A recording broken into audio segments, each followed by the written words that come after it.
সোমবার স্থানীয় সময় দুপুরে দক্ষিণ কোরিয়ার হিয়নদের সমুদ্র সৈকতে গোসলে নামার পর তীব্র ঢেউয়ের কারণে ভেসে যান বেশ কয়েকজন। পরে দুই বাংলাদেশি সহ 4 জনের মরদেহ উদ্ধার করা হয়। মৃত বাংলাদেশিরা হলেন সাকিবুর রহমান সঞ্জীব ও সৈকত হাসান শান্ত। অপর দুইজন পাকিস্তান এবং লাওসের নাগরিক।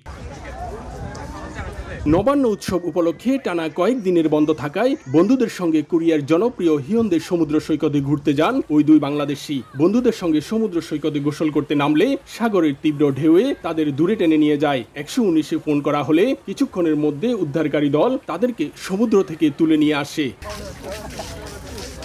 ঘটনার প্রত্যক্ষদর্শীরা জানান, একদিকে সমুদ্র ছিল উত্তাল ঢেউ, অন্যদিকে ছুটির কারণে অন্য সময়ের তুলনায় নিরাপত্তা কর্মী ছিল কম।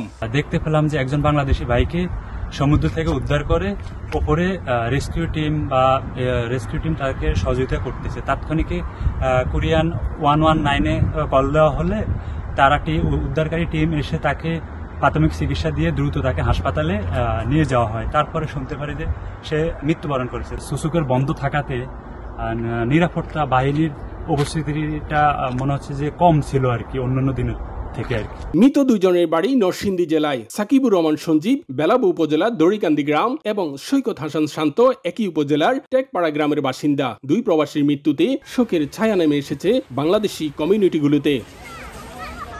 দক্ষিণ কোরিয়া থেকে মোহাম্মদ হানিফ, সময় সংবাদ।